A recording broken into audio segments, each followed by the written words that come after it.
Mirai Kuroda learned early that pain was rarely loud. People expected suffering to scream, to beg for attention, to spill itself dramatically into the world. That belief comforted them. It allowed them to think they would recognize danger when it appeared. Mirai learned instead that real pain was polite. It waited its turn, it smiled back. As a child, Mirai had cried openly. She remembered it, vividly, knees scraped on concrete, lungs burning, tears soaking into her sleeves as adults told her everything would be fine. Those words never fixed anything. Over time, she stopped trusting expressions of concern. By middle school, she had learned something far more useful. People were drawn to calm. They trusted those who appeared untouched. By the time she entered Hoshinomiya High School, Mirai no longer felt emotions the way other students did. She experienced them as distant echoes, recognizable, but hollow. Joy felt thin. Sadness felt academic. Fear existed only as an inconvenience. Curiosity, however, remained. She watched people the way others watched television dramas. She noticed patterns, repetitions, predictable arcs. Every student carried the same invisible hunger to be seen, to be chosen, to matter to someone. Mirai discovered that if she offered the illusion of that fulfillment, people revealed themselves willingly. She never forced anything. That was her rule. Everything had to be voluntary. Consent made the results pure. She became known as reliable, kind, and emotionally intelligent. Teachers trusted her judgment. Students confided in her without hesitation. She remembered birthdays, anxieties, family issues. She remembered everything, then used that knowledge with surgical restraint. She never destroyed people quickly. That was crude, inefficient. Instead, she nurtured attachment gently, then introduced distance in small, reasonable doses. She learned that people broke not when rejected, but when confused, when they began questioning their worth, when they started apologizing for needs they once believed were valid. Mirai told herself she was studying human nature. She never told herself why. Before Erin Vale ever entered her life, Mirai Kuroda had already left quiet ruins behind her. There was Sora Nishimura, a boy who believed emotions were something to be earned. Sora sat 2 desks away from Mirai during their first year. He was forgettable in the way kind people often were, not loud enough to be admired, not strange enough to be avoided. When Mirai first spoke to him, it was because she noticed how carefully he listened when others talked, as if afraid of missing something important. She rewarded that attention.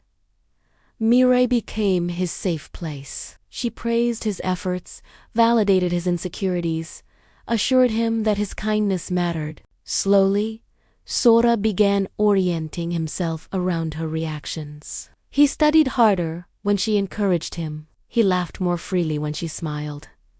Then Mirai introduced distance. Not rejection, never rejection. She simply became less available. Replies came later. Conversations shortened. Sora began apologizing for interrupting, for needing reassurance, for existing too loudly. Watching that transformation fascinated her. When Sora finally confessed his feelings, Mirai accepted them gently and then treated them like a burden she carried politely. Within weeks, Sora withdrew from friends, convinced he was demanding too much. By the end of the semester, he transferred schools quietly, leaving behind nothing but an empty desk. Mirai felt nothing. Then there was Hana. Hana was everything. Mirai was not emotionally transparent, expressive, hungry for connection. She cried openly, laughed loudly, loved fiercely. Mirai allowed Hana to depend on her completely.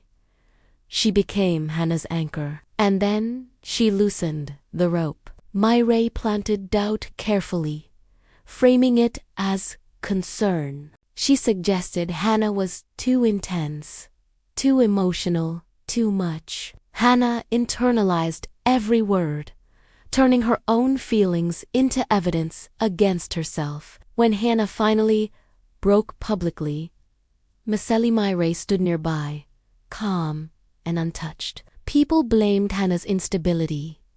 Myra corrected no one. These were not mistakes. They were data. Erinvale transferred in halfway through the spring semester. The timing alone made him insignificant. By then, social hierarchies had settled. Friend groups had solidified. New arrivals usually drifted along the edges until they either adapted or disappeared. Aaron did neither. He entered the classroom without hesitation, acknowledged the teacher politely, and took his assigned seat. He didn't scan the room, didn't search for friendly faces. He simply existed. Myra noticed him immediately, not because he stood out but because he didn't react. Her presence usually created subtle ripples, lingering glances, adjusted posture, quiet attention. Aaron's eyes passed over her without pause, as though she were a desk or a window. That absence registered as resistance. Myra had never liked resistance. She began observing him casually at first. He arrived on time. He left promptly. He ate lunch alone, but not dramatically. No headphones, no phone, no slumped shoulders, just quiet efficiency. Students tested him the way they tested all newcomers. Friendly overtures, light teasing, curious questions. Aaron responded with politeness and distance. He never encouraged familiarity, never rejected it outright. Emotionally neutral, that was rare. Myra decided he would be her next focus, not as prey, but as a problem. She approached him after class, under the guise of academics, complimented his notes, asked about his previous school, offered help navigating the curriculum. Aaron answered honestly, briefly. He did not ask questions in return. That imbalance unsettled her. Most people mirrored interest instinctively. Aaron did not. So she escalated. She shared controlled vulnerabilities, pressure from expectations, exhaustion, the loneliness of being relied upon. These confessions usually invited intimacy. People leaned in when they believed they were being trusted. Irene listened, not eagerly, not sympathetically, attentively. That difference disturbed her. Weeks passed. Their conversations continued, but the power dynamic remained wrong. Aaron spoke openly about moving frequently, about avoiding attachment not out of fear, but practicality. He described emotional distance as a skill, not a wound. Myra had never encountered someone who treated isolation as neutral. It made her uncomfortable. She adjusted her strategy. She allowed warmth into her interactions. Smiles lingered longer. Her voice, soft. Physical proximity increased. She engineered moments meant to register emotionally shared silences. Quiet laughter. Gentle touches passed off as accidents. Aaron noticed. He did not respond as expected. Instead of attachment, he developed awareness. His gaze sharpened. His questions, when they came, were precise, observational. Myra began to feel examined. The shift unsettled her more than resistance ever had. She replayed their conversations mentally, searching for points of leverage. For weaknesses, she found none.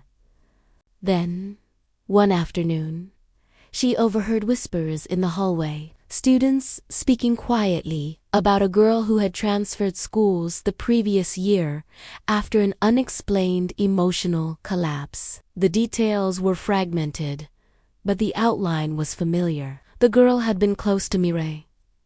Aaron was nearby. He did not react, but his eyes flicked toward Mireille just. Once, that glance confirmed her fear. He knew? That night, sleep evaded her. For the first time in years, Mireille felt genuine anxiety. Not fear of consequences, but fear of exposure. Not as a villain. Not as a misunderstood victim. As empty. She did what she always did when threatened. She destroyed the connection. Mireille withdrew abruptly. She avoided Aaron, redirected her attention publicly, allowed rumors to form naturally. She wanted instability, confusion, emotional imbalance. She wanted him to reach. He did not. Instead, Aaron disappeared. Days passed. Then, weeks. Teachers offered vague explanations. Students lost interest. Mireille told herself it didn't matter, but something inside her felt incomplete. Then, the accounts appeared. Anonymous posts, screenshots, timeline, carefully phrased stories that avoided accusation but revealed pattern. Former students speaking cautiously, corroborating each other without coordination. Mireille's name surfaced repeatedly. Not as a monster, as a constant. Trust eroded quietly. Desks near her emptied. Conversations stopped when she approached. Teachers grew distant. She stood before her mirror one evening, attempting to summon her practiced smile. It failed. Her phone vibrated. One final message. You were never curious about people. You were afraid of feeling nothing. I wanted to see what happened when the experiment turned inward. Mireille sank to the floor. For the first time, there was no subject. No distance. No audience. Only herself. And the unbearable realization that she had spent years breaking hearts to prove they existed, never noticing that her own had collapsed long ago, silently, without spectacle. The smile that once protected her was gone, and nothing replaced it.